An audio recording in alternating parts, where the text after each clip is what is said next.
Good morning students. Preposition की इस कड़ी में आज हम ऐट के यूज़ को स्टेप बाय स्टेप सीखेंगे। तो मैं मनोज मोदी फ्रॉम ग्वालियर आपका अपने चैनल में स्वागत करता हूं। तो रूल नंबर 1 से स्टार्ट करते हैं। ऐट का यूज़ जो है छोटी जगह के नाम के पहले किया जाता है।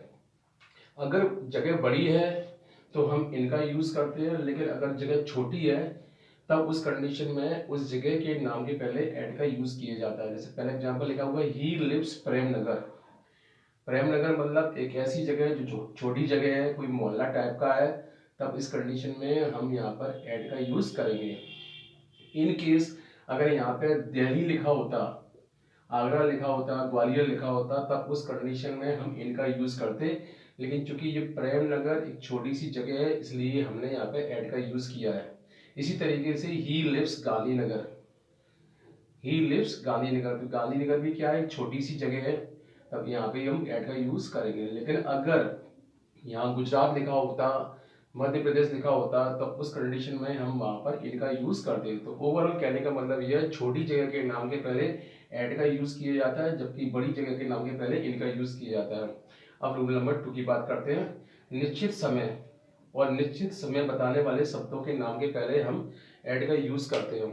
अगर किसी भी सेंटेंस में कोई टाइमिंग दिया हुआ है और टाइमिंग जो निश्चित है, मतलब पर्टिकुलर टाइम है, फिक्स टाइम है, तो उस कंडीशन में हम उस टाइमिंग के पहले हम ऐड का यूज करेंगे। जैसे कि इस सेंटेंस में देखिए, ही विल कम 7 AM।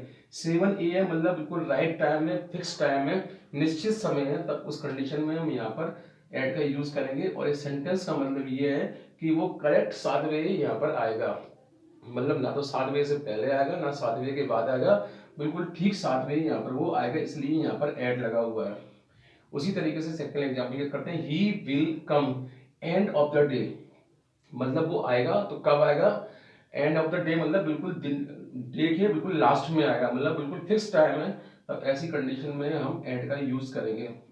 तो कई बार जो टाइम दिया होता है, फिक्स टाइम दिया होता है, तो हमें इजीली मालूम पड़ जाता है उसमें ऐड का यूज करा किया जाएगा।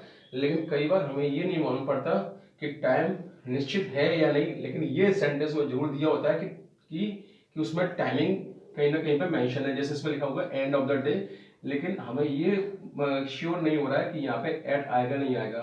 तो उसके लिए आप क्या करें, कुछ समय बताने वाले शब्द हैं, समय बताने वाले जितने भी शब्द मैंने यहाँ पर लिखे हुए हैं, इन सब के पहले ऐड का यूज किया जाएगा, क्योंकि ये सारे के सारे समय जो है निश्चित समय को बता रहे हैं। जैसे नून के पहले ऐड लगेगा, नून मतलब दोपहर, मिडनाइट के पहले ऐड लगेगा, और नून मैंने दोबारा से लिख दिया, कोई बात नहीं। दिस मोमेंट के पहले ऐड लगेगा, द सेम टाइम के पहले ऐड लगेगा, डॉन के पहले, डस्क के पहले, सनसेट के पहले, सनराइज के पहले मतलब सूरज डूबने के बाद, सूरज उगने से पहले, एट लास्ट मतलब अंत में, इन सब के पहले ऐड का यूज किया जाएगा। इसी तरीके से डे ब्रेक लिखा हो तो ऐड का यूज किया जाएगा, वंस लिखा हो तो ऐड का यूज किया जाएगा, एट टाइम लिखा हो तो ऐड का यूज किया जाएगा, द 11 और लिखा हो अंतिम क्षणों पर तो ऐड का यूज किया जाएगा, लास्ट मिनट लिखा हो तो ऐड का यूज किया जाएगा, प्रेजेंट द डे लिखा हो, इन सब के पहले ऐड का यूज किया जाएगा। तो ये सारे के सारे जो शब्द हैं, ये सारे के सारे शब्द सेंटेंस में टाइम बताते हैं, और टाइम भी कैसे बताते हैं, निश्चित। तो निश्चित समय बताने वाले जितने भी ये शब्द हैं,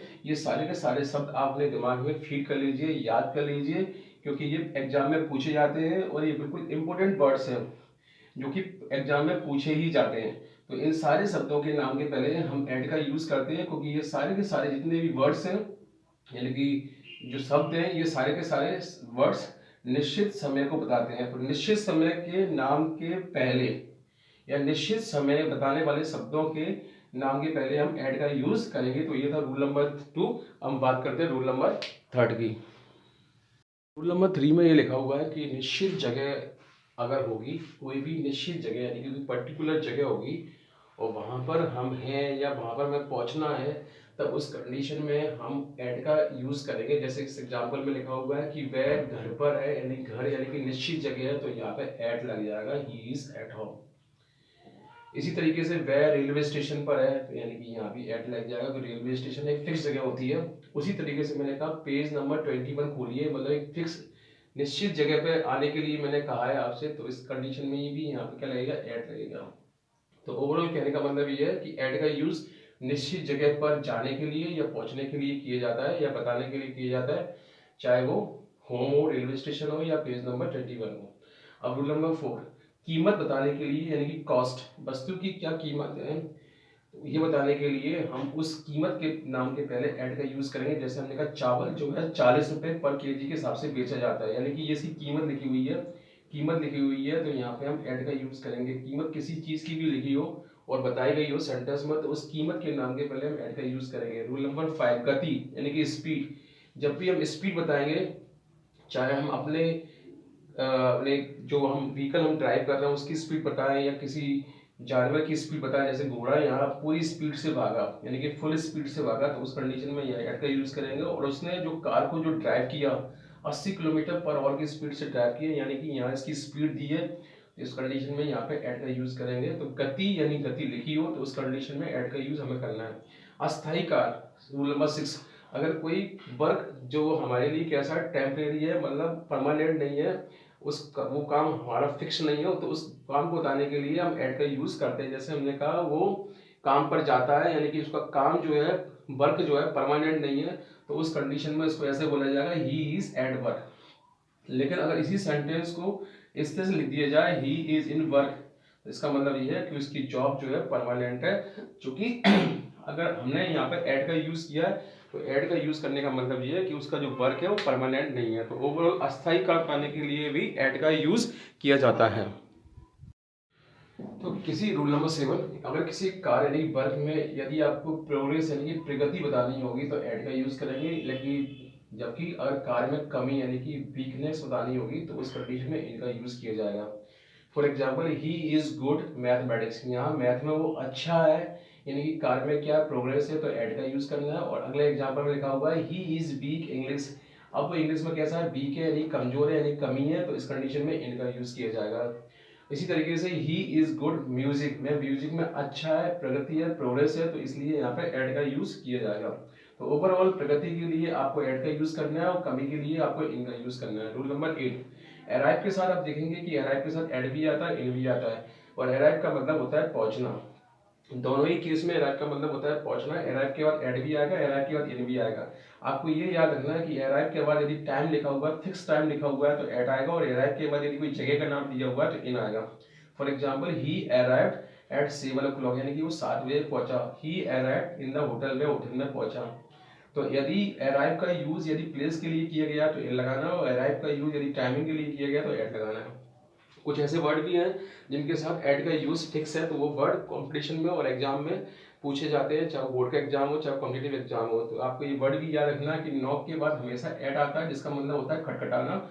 और एस्टोनिश, सरप्राइज, स्टन, अमेज और शॉक, इन सब का मतलब होता है चकित रह जाना, और इसके बाद ऐड का यूज हमेशा फिक्स रहेगा। मतलब कभी भी किसी सेंटेंस में एस्टोनिश, सरप्राइज, स्टन, अमेज और शॉक लगाओ तो उसके बाद ऐड लगाना ही लगाना है।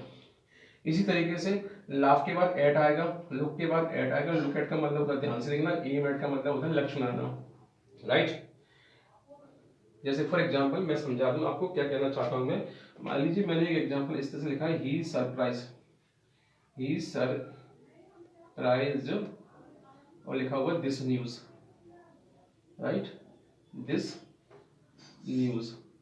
और आपसे ये कहा गया कि इसमें एट आएगा या ऑन आएगा या इन आएगा। तो आप देखेंगे इस सेंटेंस में सरप्राइज वर्ड आया हुआ है, और सरप्राइज के बाद जैसे कि मैंने बताया क्या आता है, एट आता है, तो आपको यहाँ पर एट भर देना है। तो ये सारे वर्ड आपको याद में रखने हैं कि इन सारे वर्डों के बाद ऐड का यूज आपको करना ही करना है। तो ये था ऐड का यूज। आई थिंक आपको ये वीडियो पसंद आया होगा। अगर ये वीडियो पसंद आया हो तो चैनल को लाइक कीजिए, चैनल पर नए हैं तो चैनल सब्सक्राइब कीजिए, और अपने ज़्यादा से ज़्यादा फ्रेंड्स को इस चैनल के बारे में बताइए। आगे के प्रिपरेशन और अगले वीडियो में पढ़ेंगे। थैंक्स।